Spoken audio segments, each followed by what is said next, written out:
On May 17th, 1649, a group of Oliver Cromwell's soldiers entered a churchyard and killed three of their own, three soldiers. These men were part of a political movement known as the Levelers. And that is what we're going to talk about today, are the Levelers. And we're going to talk about their influence, their non-influence, and we're going to talk about why you should know who these people were. True. If you're a libertarian, the Levelers are your godfathers. If you're a civil libertarian of any sort, these are your people. And like Mike said, they're a footnote in history, to be honest. There aren't, I bet if I went around and polled everyone in my neighborhood, everyone who knows about the Levelers is sitting right here. Right. Now, by the way, I have to say how this all came up. We were talking the other night, and we were talking music because I like music. Yeah. And I said, man, there's a band that I like that I've heard of. Yeah. And I can't think of their name. And they represented some political movement in, I think, England or something. And so you started to look them up, and I couldn't remember. And then I said, the Wreckers. Yeah. Like, I think they were called the Wreckers. And I'm like, I don't know a political movement called the Wreckers. And then I was just like, do you mean the Levelers? It's like, that's the one. Because I'd never heard of the band, right? And you'd never heard of the political movement. Right. I just knew there were. In fact, I thought the only thing I thought of them based on the lyrics of the content of the band, I thought there was some kind of communistic slash like hippies. Yeah, more like more like old school anarchists. Old school anarchists. But of the communist variety, the black red flag. Okay. Anyway, so that's kind of that's where I saw them, and you were like, the Levelers, dude, that is my jam. Yeah, the Levelers. That's the thing. When I think I first came to know about the Levelers, the same way I came to know about a lot of things that I talk about and teach about through Dr. Vetterli at BYU, when he was teaching, the origin of the American political science. Where did we get our inspiration? Where did we learn these things? And one of the groups he mentioned, and albeit maybe for 2 minutes, was the Levelers. Right. And then I remember when I got my, first copy of Sidney's Discourses, there was something in the introduction about the Leveler movement. And of course, I thought originally, well, the Levelers, that doesn't sound like something I would support. The whole Mark Antony thing about lopping the heads off of the right. Anyone that shows himself to be virtuous or wise, cut him down to size. And that's not what the Levelers are about. No. The Levelers were actually more about pulling power down than about forcibly equalizing everyone. Because like we talked about with de Tocqueville a couple of weeks ago, you don't want, you shouldn't be willing to accept servitude in the name of equality. Right. And the Levelers were not about that at all. And in fact, like you said, these were guys, Mike, who they won. Their side won. Well, let's back up. Okay. This gives some context. All right, go on. So that was 1649. What? 10 years earlier, 20 years? Like, what are we talking about? When did the New Model Army come? Well, like about 8 years. Okay. Yeah. So 8 years earlier, this guy that we do hear a lot about, Oliver Cromwell. Yeah, I mean, I don't think most people know much about him, but you can. Yeah, I mean, I've been to his house actually. When I lived, when I lived in England, his house was just down the road. Okay, knock on the door. It's a little museum. No, it's a little museum. What's up, Ollie? It's a little museum. Oh, I would stab him in the heart if he was still alive. Right. But his house is a little museum now. Yeah. It's funny. and this is just almost a random thought, but like Cromwell, I think of Cromwell and Napoleon in the same kind of Hmm. feeling Hmm. from a standpoint of there was such great hope, and then such just Hmm. tremendous. Beethoven famously wrote a amazing symphony for Napoleon, thinking he was the great savior of that's going to bring freedom and justice and truth, and then when he turned out to be just another petty emperor wannabe tyrant, he wrote another one that basically was the opposite. So and that's that's a lot of the. Well, speaking of music, though, my favorite singer is Morrissey, because when I was in high school, my favorite band was the Smiths. That he's the famous frontman of the Smiths. If you don't know who the Smiths are, then I Who are you? really want you to quit watching and turn this off and go do something more important, like listen to the Smiths and then come back. And then come back. Yeah. Because then you'll understand me a lot better. But anyway, Morrissey has a song called Irish Blood, English Heart. Okay. One of my favorite Morrissey songs. I just saw him at Graceland. Yep, I saw his 40 years of Morrissey concert at Graceland. Yep, which was amazing. We had sixth row. Oh, dude, it was dude. I think I got splattered by some of his sweat. Oh, No, you haven't showered since. I can tell you. I have not showered. I won't. Well, I will shower in April, as is my habit. So anyway, when the flowers bloom, I will bathe. I will smell good with nature. When nature smells better, so will I. So anywho, Morrissey, Moser, as we call him around the house, he has a song, English Blood, Irish Heart. Yeah. Irish Blood, English Heart, Right. And in that song, he name checks Oliver Cromwell. No. Yeah, he says, and denounce the royal. Okay, he mentions Oliver Cromwell, and then he says, and let's denounce the royal line that still salutes him and will salute him forever. So, I'm basically, what was the point of that? The point of that was to say my musical tastes are better than everyone else's. It was complete. The song I like. Complete music elitism. Right. I'm not a musical leveler. I'm a music aristocrat. I'm definitely a musical elite. Royalist. Yeah, exactly. A musical Jacobin, that's me. But anywho, Oliver Cromwell is a name at least people who are educated could tell you something about him. Right. Or at least I don't know if they could tell you something about him, but they would at least recognize the name. Right, they recognize the name. Which is really, more, it's like Plutarch said, we have more to fear from those who are a little educated, because they cling to that little bit of education and so tenaciously and so defensively, Right. But anywho, back to Cromwell. So we had they had the English Civil War, and at the time the good guys won. The Model Army won. Freedom. The Model Army, Cromwell, right? They were members of Parliament, including himself, and they, after technically a couple of wars, they ended up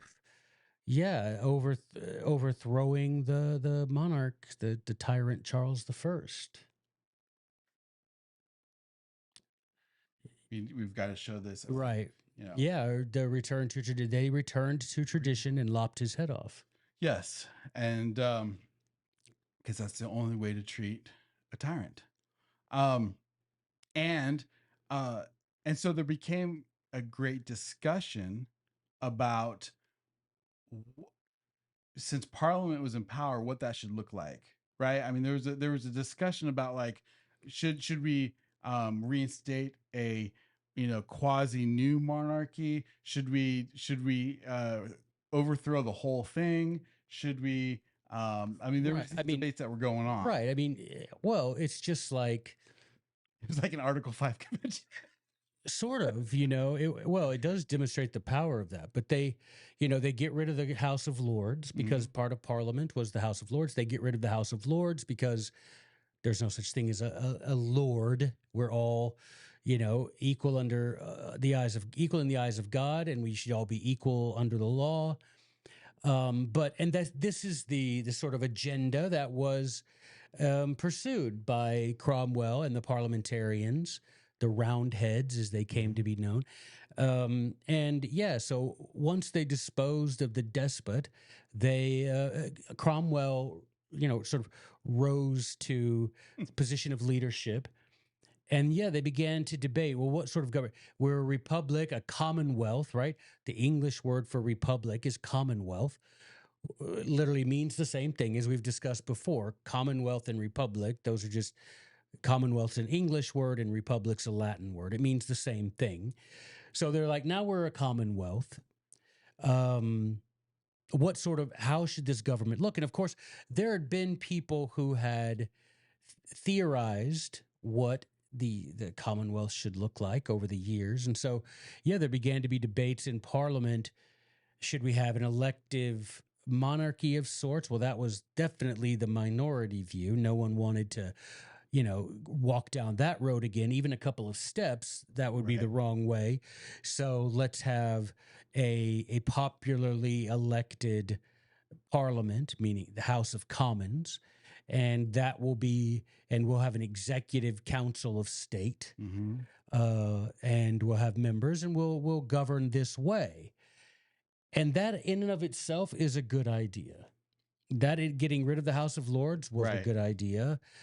Popularly elected members, because I don't know if you know, but Parliament, even to this day, members of Parliament don't represent populations from they don't represent the cities where they're elected. Right. It's not like in America our representatives that we elect, they actually represent a district of people, and in theory they represent the ideas, culture, and they're bringing to the table to Congress. Yeah, they're supposed to represent the people of their district. Right. That's not how Parliament works. Right. They've divided it up into boroughs that vote, and those citizens vote, but they're not voting to be represented in Parliament. They're voting for members of Parliament who, in the English interpretation of democracy, those members of Parliament represent the entire nation as a whole. Right. They're just divided up into what we might call voting districts for the sake of electoral expediency. Yeah, in some ways it's kind of the opposite. In other words, they're not representing the people, they're representing the state to the people. It's kind of an opposite. Well, they each represent everybody, Right. Okay. which is yeah. a even weirder the thing weird- because if you I mean, as I see it, we have a mockery of republicanism in this country because every member of the House of Representative, on average, represents about 1 million people, which is ridiculous. That's ridiculous. It's ridiculous. It's a mockery of it. But anyway, the point is, so they have Parliament. They're coming, good ideas. Get rid of the House of Lords, popularly elected. Let's and Oliver Cromwell becomes the leader of Parliament. But there's and so the debate starts. Well, what do we call Cromwell? Right. Who is he? What is his title? It's like we experienced that, although again, people won't know that. We experienced that at our own in our own history when Didn't John Adams want to be, yeah, he wanted to he His said Excellency, his excellency, Your Majesty. your majesty. A lot of these things were Right. bandied about. What do we call the president, who is the foreign face, of the United States? What do we call him? And we were Englishmen, and so it was bandied about. Let's call him your highness. Let's call him your majesty, your excellency, your grace. There were lots of suggestions. And so that was happening in England. What do we call Oliver Cromwell?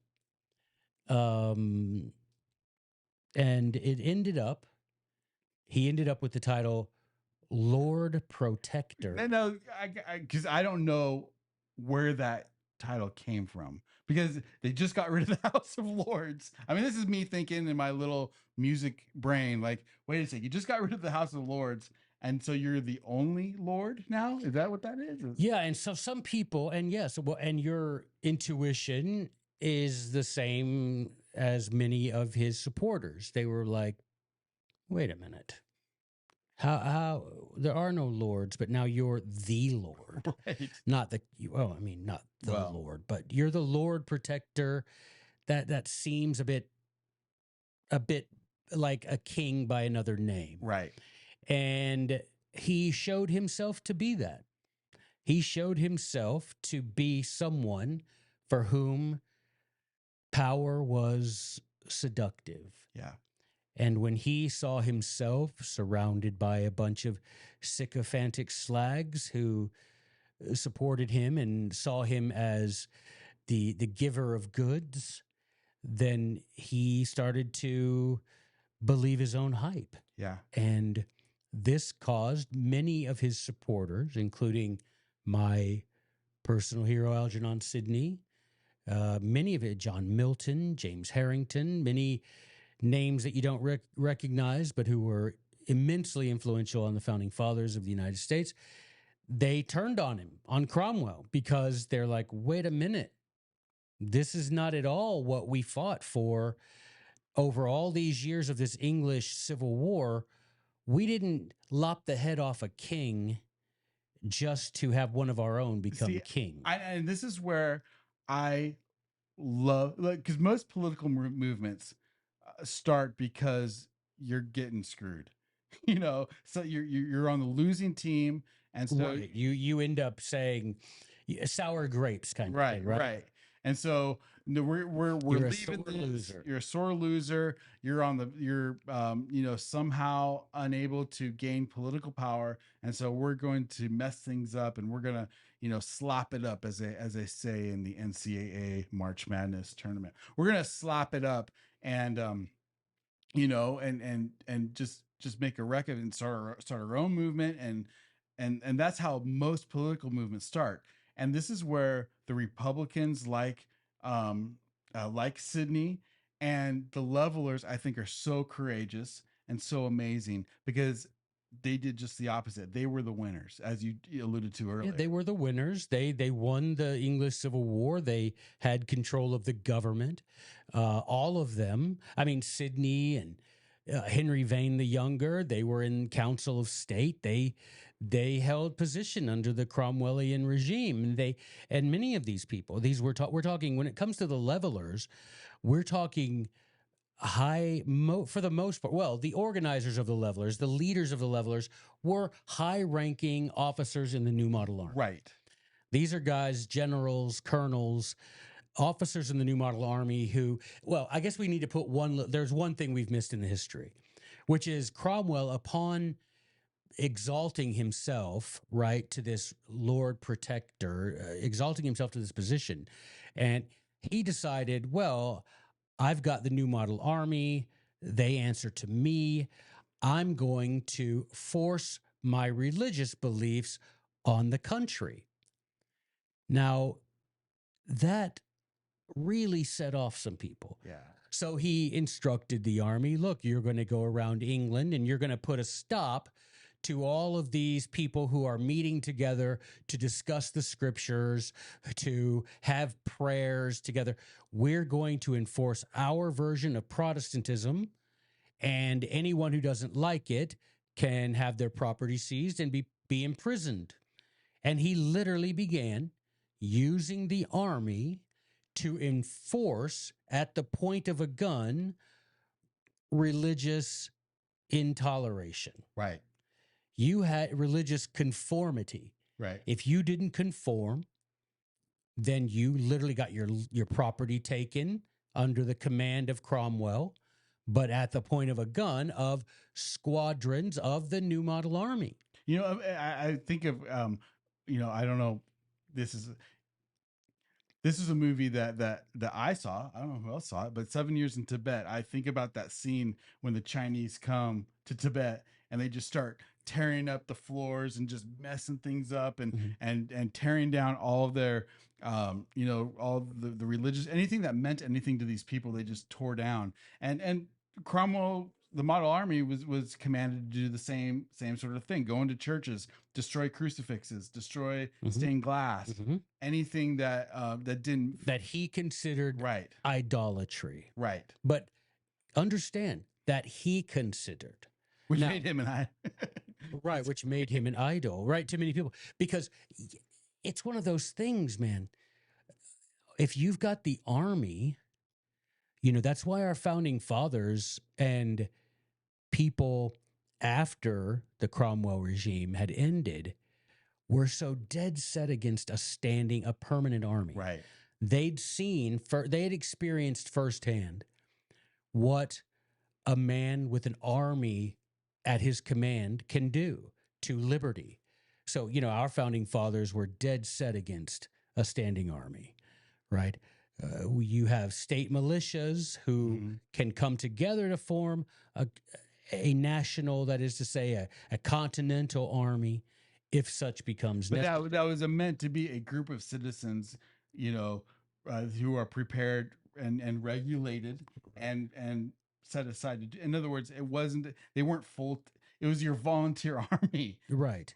And so when Cromwell took his army and said, all right, now we're going to use it not only to get rid of a king, we're going to get rid of anybody who to him was a nonconformist. And he had the advantage of an army who, for the most part, supported that idea. Right. Or at least had the belief that, well, I obey my commander, period.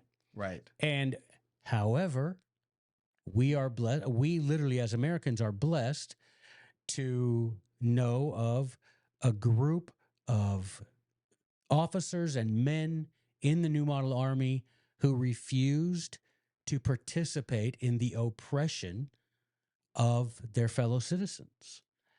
And they ended up being called levelers. You can please look it up, man. I want to put this plug in for Liberty Fund. Please, please, please, in the name of all that's holy, if you go to Liberty Fund, if you just Google Liberty Fund levelers, they have 7 volumes of leveler pamphlets, and it comes with an introduction that talks about all the things we've talked about much longer, introduces the most prominent personalities among the levelers, play, you know, a good historical context like the one we just did, but maybe perhaps a bit wider. And yeah, Liberty Fund, levelers, quotations, debates in the army, right? They had the army, they would have debates. They would come together all right, we've got to discuss, are we going to go round? Because you can imagine, right? If word came down from King Joe there at his palace on the Potomac, right, if he said, you know what, I want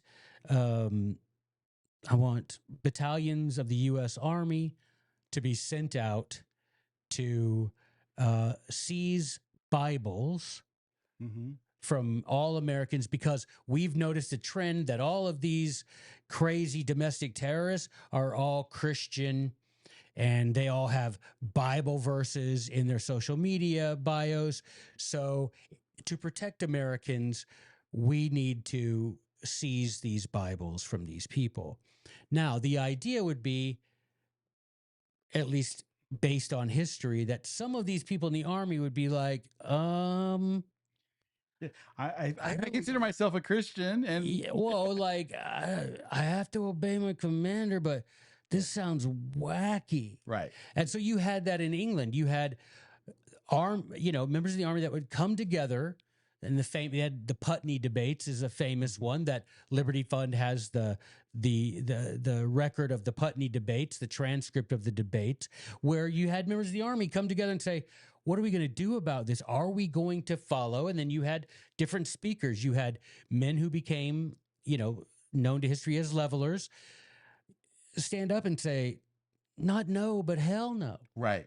No, I'm not going to go around busting up churches and breaking up congregations of independent,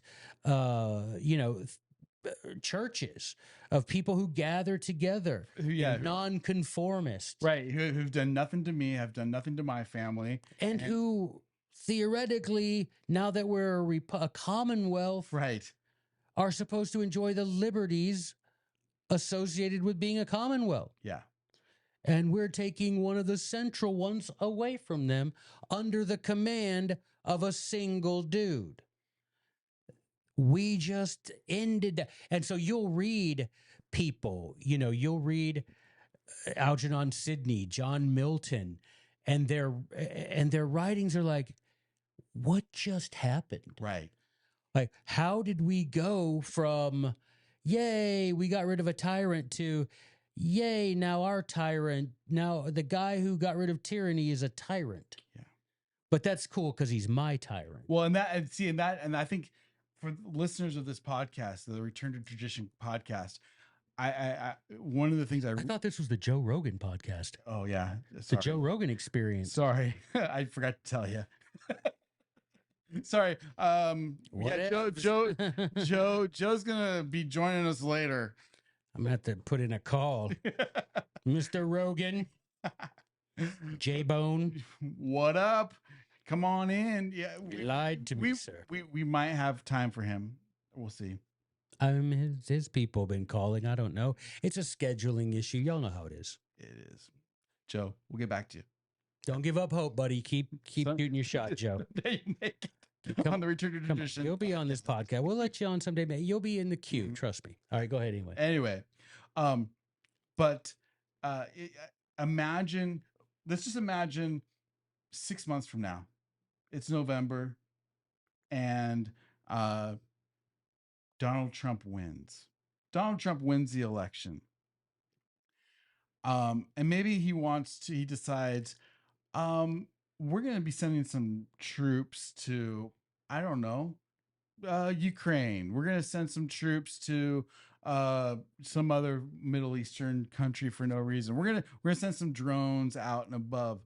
I mean, it would be the equivalent of his commanding officer saying, "Wait a sec, I may have voted for you, but this is not what I voted for. This is not what I wanted." It'd be essentially the Republican Congress standing up and saying no to the guy that they supported and had all their hopes. Right, but you have to. But there's a little difference in the sense that the levelers weren't members of Parliament. Right. Now, there were members of Parliament who opposed Cromwell, and he had them barred from entering the building. Right. When he was organizing this entire, mobilization of the military to put down nonconformist religions, he literally excluded from the meetings members of Parliament who disagreed with him. Yep. But in this case, we have the actual army, or at least, and to be really fair, an infinitesimally, statistically insignificant small number of soldiers and officers. Right. Insignificantly small. Yeah. And that's, but they were willing to live by principles bigger than winning, bigger than this, as we talked about before, in our book club, being the ones to gain the spoils of winning, to be on the side of, to be the boss who is no because all those royalists, right? All the royalists, those loyal to the now executed king, well, he had extended family known as the aristocracy, right?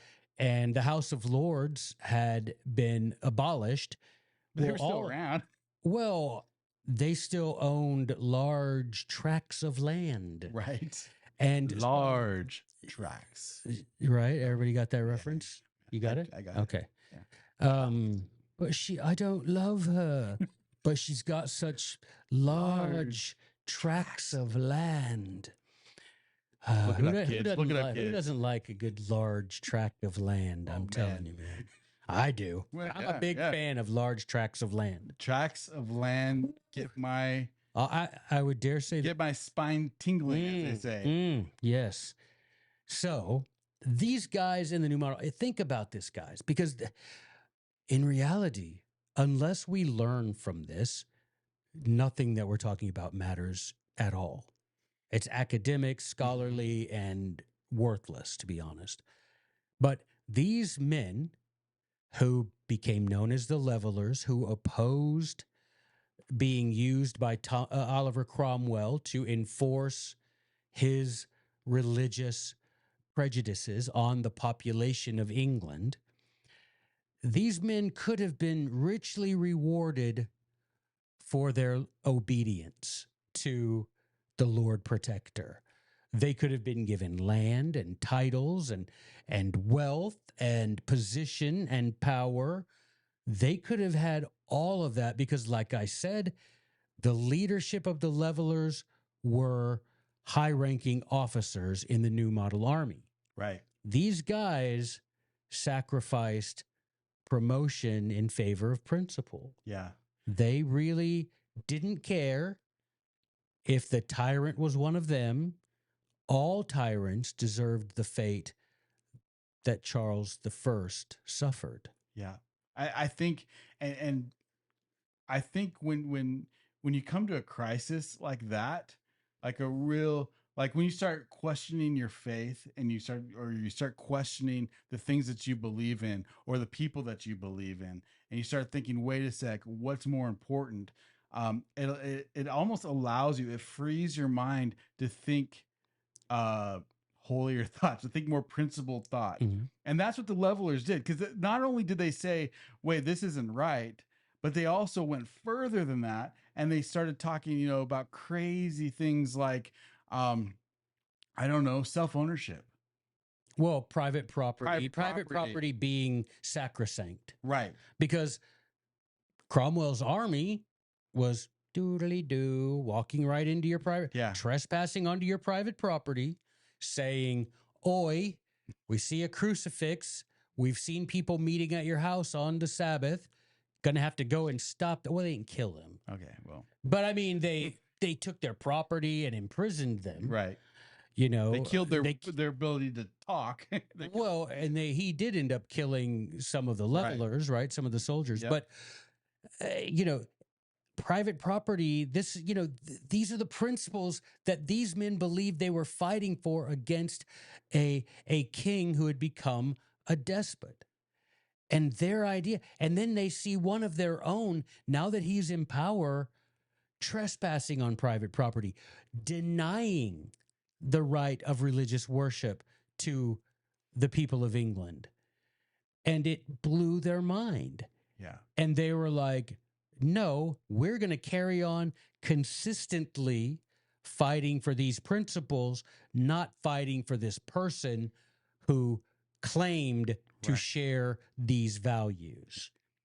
And so, yes, private property ownership, religious liberty, more universal suffrage. Yeah, letting more people vote, expanding the voter base. Not crazy, but expanding the voter base. And these were their principles, and they expressed them. And like I say, Liberty Fund has 7 volumes of their pamphlets, right? So you can go and you can read them. And they had a few that were, that were more, I guess, became more well known historically than others. I'm just going to read one, if you don't mind. Yeah. A part of one. Let's get a little taste. This is called the Large Petition. All right. So this is now Liberty Fund gives this document the nickname, the Levelers' Declaration of Independence, because it expresses their opposition not only to kingly oppression, but parliamentary oppression as well. Oppression by any of one with power, of your basic liberties, right? Of your essential liberties. And so this is and they had an agreement and we'll talk about that in a second, but and it was influential on our own Declaration of Independence, right? There are, the founding fathers routinely mentioned the levelers quoted them from their documents, mentioned them as exemplars in their fight against not only monarchy but against those who legislatively supported, but also in the fact that American cities were occupied by British soldiers. Right. And remember, the levelers were soldiers who refused to occupy British cities to oppress Right. citizens. All right, so this is from. Well, I want to say, even I just, because you mentioned the founding fathers, I think even you can see a little taste of that, even with like George Washington deciding to step down after 2 terms. You know, like I am not going to be the Oliver Cromwell of the United States of America. Because he could have been king, and there would have been many Lord Protector, the Lord Protector Washington. You know, he certainly could have done that. So I think like even those little things, you can see a proto liberty movement thing going on with the levelers. Oh, yeah, no doubt about it. They certainly were a model of such a movement. And so anyway, this is their large petition from March 1647.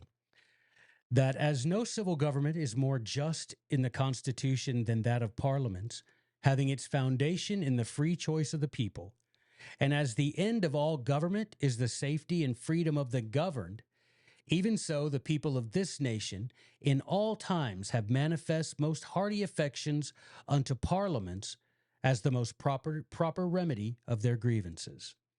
Yet such hath been the wicked policies of those who from time to time have endeavored to bring this nation into bondage, that they have in all times, either by the disuse or abuse of parliaments, deprived the people of their hopes, and do most earnestly entreat that you will stir up your affections to a zealous love and tender regard of the people who have chosen and trusted you, and that you will seriously consider that the end of their trust was freedom and deliverance from all kind of temporal grievances and oppressions.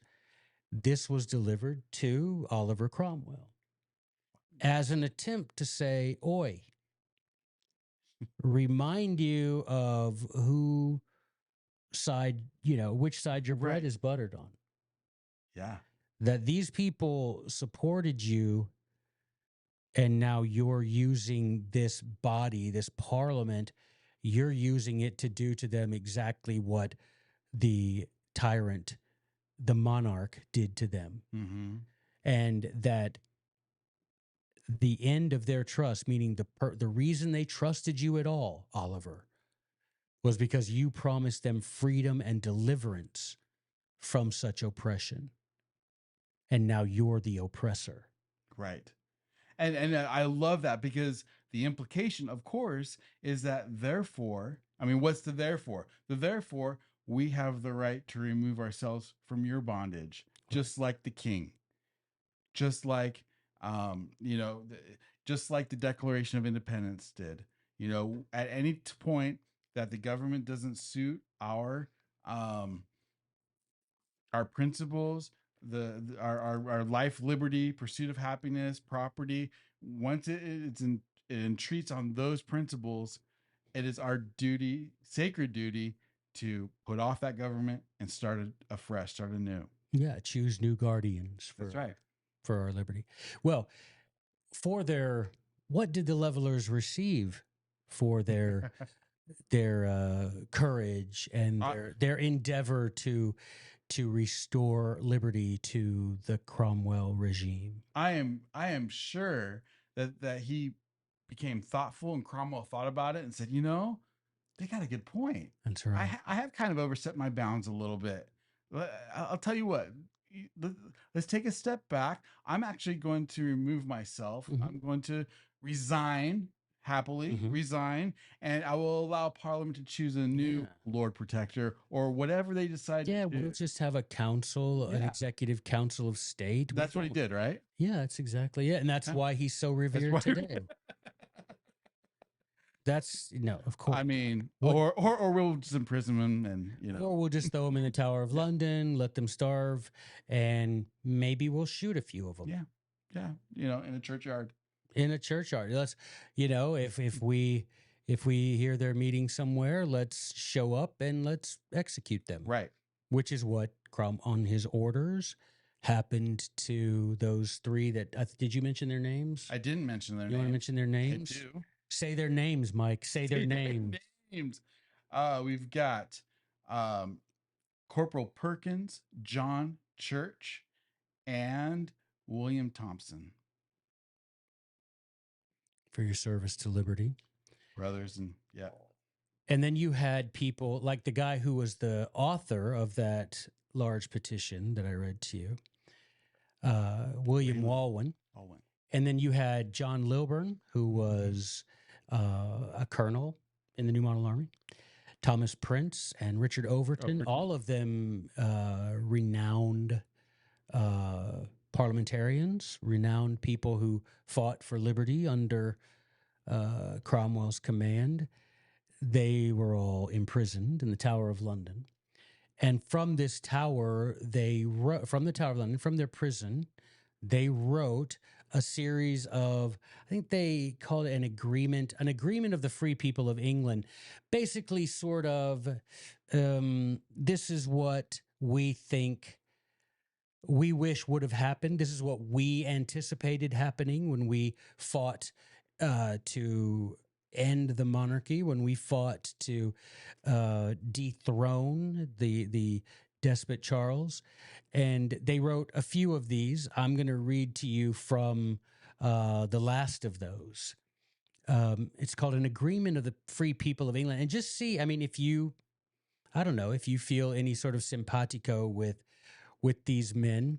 So it says An Agreement of the Free People, written by Lieutenant Colonel John Lilburn, Master William Walwyn, Master Thomas Prince, and Master Richard Overton, prisoners in the Tower of London, May 1st, in the year of our Lord 1640. Now, what's significant about that, just remember the date that I gave of the shooting was May 17th of the same year. Right.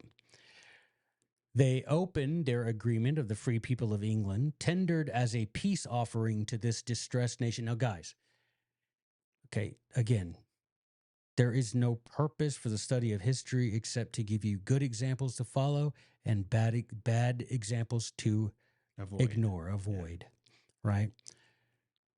If you believe that in America, the United States of America, we are a distressed nation, then I would suggest paying attention to these words, because we need to learn from the experience of these men that are known to history as levelers, but in point of fact were patriots, freedom fighters, Christians who, in their mind, were fighting for the good old cause of Parliament and Christ in their minds and in point of fact. So they open the Agreement of the Free People of England with Matthew 5:9. Blessed are the peacemakers, for they shall be called the children of God. And they say, if afflictions make men wise and wisdom direct to happiness, then certainly this nation is not far from such a degree thereof as may compare, if not far exceed, any part of the world, having for some years bypast drunk deep of the cup of misery and sorrow. We bless our God. Our consciences are clear from adding affliction to affliction, having ever labored from the beginning of our public distractions to compose and reconcile them, and should esteem it the crown of all our temporal felicity, that yet we might be instrumental in procuring the peace and prosperity of this commonwealth, the land of our nativity. And therefore, according to our promise in our late manifestation of the 14th of April, 1640, being persuaded of the necessity and justness thereof, as a peace offering to the free people of this nation, we tender this ensuing agreement, not knowing any more effectual means to put a final period to all our fears and troubles. And then they go through their idea for how government should function in a commonwealth among a free people. But guys, it would be my hope that upon my death, and I think Mike would want this said of him, that it could be said that our conscience are clear from adding affliction to affliction, having labored from the beginning to end our suffering, to help our people no longer have to drink deep from the cup of misery and sorrow, and to be in some way instrumental in procuring peace and prosperity to the land of our nativity. All the levelers, as I said, guys, were an insignificant number of people. None of them ever attained any leadership of anything. Right. They were imprisoned, some of which till they were nearly dead, some of whom were eventually allowed to, I didn't set free, but to ignominy. We have those, the names that Mike read off, who were murdered by Cromwell's, at Cromwell's command by their fellow soldiers. But they were so few. And if you measure things with by a worldly metric, right, their lives were meaningless. right. What they did made no difference at all. Because what? In 1660, what happened? Charles's son becomes the king. Right. They welcome Parliament votes to restore the monarchy. Now, curiously, of course, Cromwell died of natural causes, and his son, again, right back to hereditary government, Cromwell's son becomes Lord Protector, Right. Richard Cromwell. And which is so contrary to the concept of self-government, of popular sovereignty, that you can see even in this, he had become so consumed by that internal rot of power lust. Yeah. Ambition and power. Yeah, it had eaten him alive. And so he died of natural causes. Cromwell, his son, was not his, the apple fell far from the tree when it comes to his ability to organize and inspire and inflame and all of this. So it falls apart, and Parliament invites Charles's son to take the throne of England, thus ending the Commonwealth. And so you would say, well, the levelers, those three guys that were murdered by Cromwell, died for nothing. These levelers, they could have had a prosperous, easy life instead of wasting away in the Tower of London for their principles, right? And whereas by a worldly metric, their lives were meaningless, you could say the same of Jesus. He could have parlayed his popularity into power. I mean, which is pretty much the reason he was arrested and killed, right? Yeah. Because he could have, and they recognized that ability and wanted to quash it. Stop that nonsense. Right. We're not, we don't want that. But these levelers, their spirit, their pamphlets, their rigid adherence to eternal principles of liberty inspired our own founding fathers, right?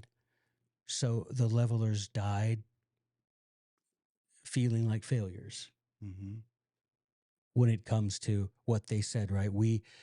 Their goals were not accomplished. Right. Their goals were not accomplished. And even worse than not accomplished, everything they'd fought and bled for was mocked by the accession of Charles II to the throne. They had suffered for nothing. Much like, I guess, how American soldiers who served in Afghanistan feel. Right. Right. We 3,600 American soldiers died in Afghanistan to dispossess the Taliban from power, only to have the Taliban placed in power 20 years later. 20 years later. Yep. But guys, the importance is this: live your principles, man. Even if you die feeling that you've wasted your life, your goals were never accomplished, if you live true to your principles, you never know who you might be influencing. Stand up for what you believe, make those beliefs public. And frankly, damn the consequences. Damn the consequences.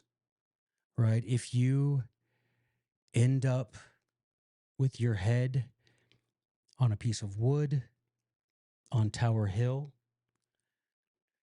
being executed for your defense of liberty, defense of God and his Christ, as they would say, in your defense of the good old cause, if that happens to you, then so persecuted they the prophets that came before you. You're just walking a road that many great and good men walked before. I would ask those who are listening and who take this stuff seriously. And if you've listened to this, I think If you don't take it seriously, yeah, you turn off. you and me ain't friends. Right. I would ask 3 things. I'm going to give a homework assignment. Oh boy. I know. Go to Liberty Fund. Just read one of their pamphlets. Just go through it. Just look and I just spend 5 minutes and just look at it and learn a little bit about the levelers. When you kneel down and pray tonight, thank God for men who are willing to die thinking they've lost, knowing that in your heart it's because of them that we have this thing that we call freedom, this idea, this God-given gift of liberty. And then go and do likewise. Go and look at small things in your life that you can live closer to your principles, that you can stand up for something. Don't draw nigh unto the principles of liberty, but with your personal habits be far from them. Everyone, as insignificant as you feel, guess what? I'm going to tell you something. As insignificant as you feel, if you do something today to increase your personal virtue that you didn't do yesterday, you will have helped the cause of liberty move forward. Because there is no liberty without virtue. And we need each one of us. We all fall short of the glory of God. We all need to repent. And I'm not going to judge you because you sin differently than me. I know the ways I need to repent, as do you. And do something today that demonstrates your devotion to the good old cause of liberty and God. Do something. Read a verse in the Bible, man. Pray. If you haven't prayed in years, pray to God. Do something. Serve your neighbor. Do something that today increases your personal virtue. And you will have done more than most people who proclaim On Facebook. or anywhere, Right. who proclaim to be patriots. You will have done more than those people. Because we're not going to be, we never will be free. If there were these people calling for a civil war, it will be like the English Civil War. Right. All these little Cromwells would be so surfeited with this seductive Oh man, taste of power. they would. Oh, the worst of us would be crawling over themselves to take Yeah. to start a new model You're army. right. We can't have liberty because we don't have virtue, but we collectively aren't virtuous, but we individually can start ramping that up. And it's possible. That's the thing. We can do it. We can, and I want to make this point that like there may be some people that aren't religious. There might be some people that virtue seems like such a quaint idea. But if you're liberty minded, if you're somebody that believes in liberty and you want to throw off the power of government, the only way to do it is through personal virtue. Because everything that you do that is good, everything that you do for your neighbor, as you mentioned, is one less. It's like one little piece of straw off the hay of tyranny that they cannot they can't get to you. It's like that whole thing about Lenin. Remember about Yeah. how did you manage to bring the whole of Mother Russia under the command of this rabble of revolutionaries?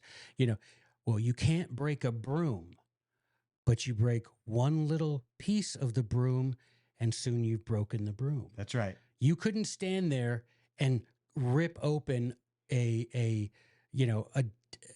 phone book. What's a phone book? Right. But you could rip a page at a time and accomplish the same. Does it take a bit longer? Yes. But it's also the only way. The only sure way. Yeah. So you just think of that yourself. We're sitting here and so many of us are like, let's break the broom of tyranny. We're not going to do it. You are not going to do that in that way. But can you take the twig that is in your power? Can you break that? Yes.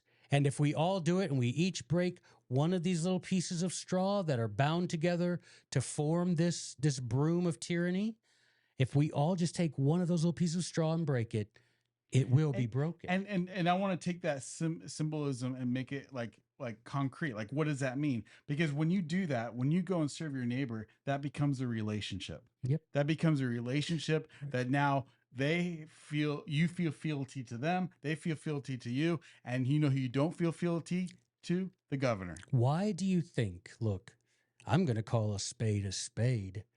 Why do you think during this whole pandemic, why do you think it was all of a sudden everyone work from home, everyone do curbside delivery? That wasn't just a predictable, rational response. Right. It was a planned response. Because if you read Aristotle's Politics, for example, one of his tactics that he identifies of tyrants who are trying to overthrow a commonwealth, one of his tactics is make people strangers to each other. Don't make it where people don't gather together. Make it where men are strangers to their neighbors. Because if you are neighbors in the truest sense, you have a relationship and you grow to care about that person. If you don't have curbside delivery, you have the experience of going to the store and seeing your neighbors and maybe striking up a conversation. And maybe you find that they're like-minded about liberty or many other things. I just yesterday, I got a call from a friend of mine. He's a guitar player in one of the bands I play in. He's like, "Hey, we're going to be playing at this park out here." I said, "Okay." Well, it wasn't just a park. It was like just a small little neighborhood park. It wasn't like a big city park. It was a small neighborhood park, and the neighbors had planned to get together. BYOB, bring your own meat, potluck, have a good time. And I'm telling you, it's those kinds of things. That neighborhood is in a better position for liberty than just about any neighborhood that I know of. Because that's just those are. It seems so quaint. It seems so old fashioned. It seems so, I don't know. But it's those relationships that matter, because it, it when it comes to helping our neighbors, when it comes to um, throwing off the tyrants, they're going to use what? They're going to use fear. They're going to use um, uh, want, and they're going to use victims to give us or to and then give us the solutions to those problems. And if we say no, we already got the solutions. We don't need them. Right. And I mean, yes, there's so much benefit.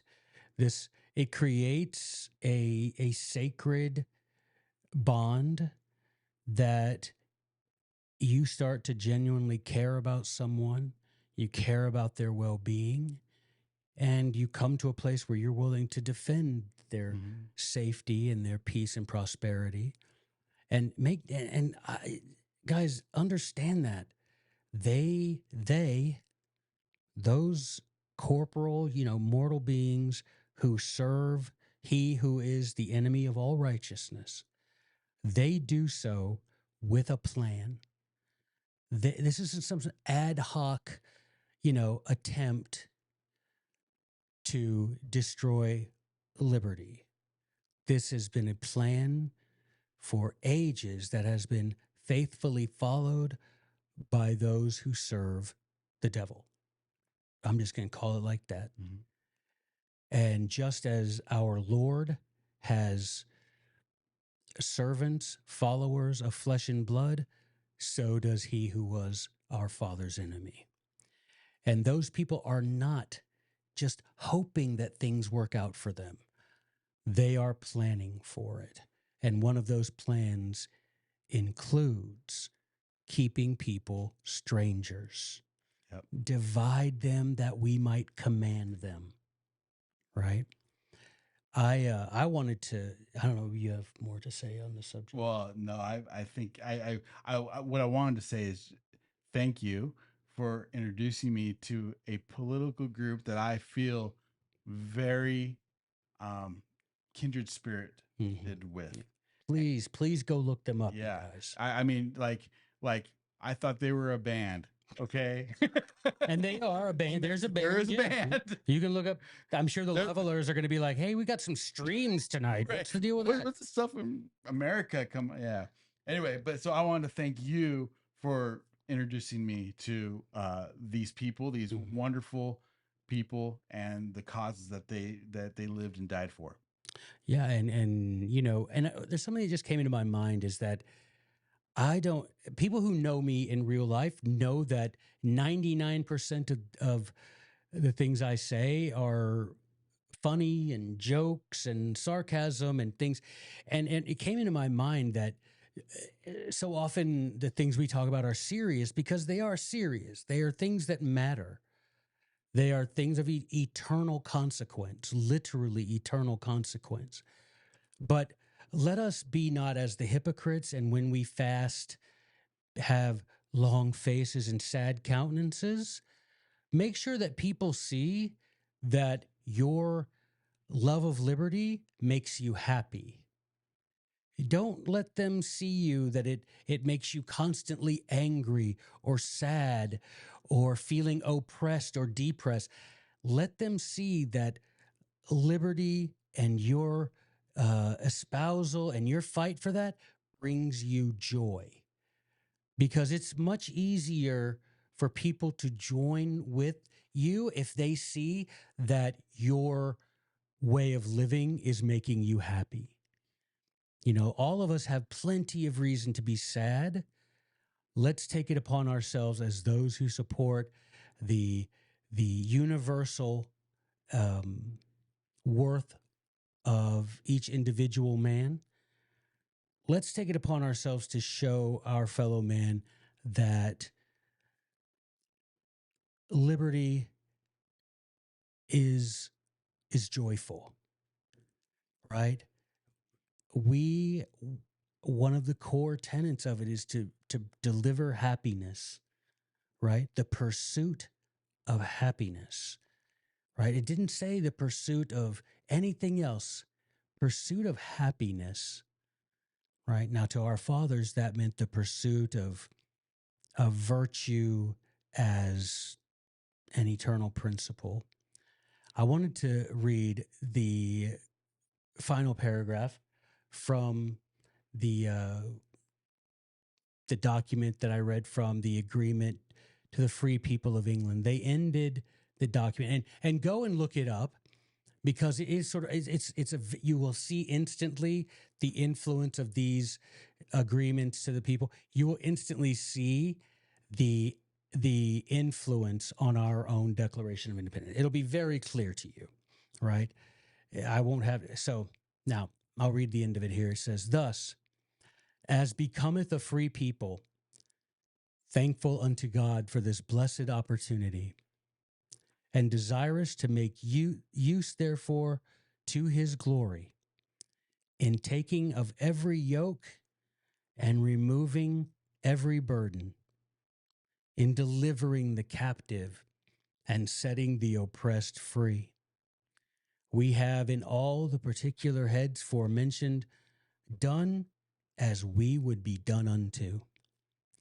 And as we trust in God, will abolish all occasion of offense and discord, and produce the lasting peace and prosperity of this commonwealth, and accordingly do, in the sincerity of our hearts and consciences, as in the presence of Almighty God, give clear testimony of our absolute agreement to all and every part hereof, by subscribing our hands thereunto."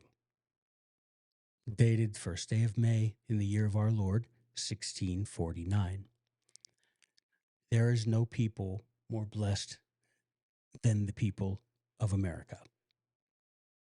We must take advantage of the blessed opportunity still afforded us by what remains of our liberty, to remove from our fellow man every yoke, every burden, to deliver the captives and set free the oppressed. Amen, brethren. Goodbye. We haven't come with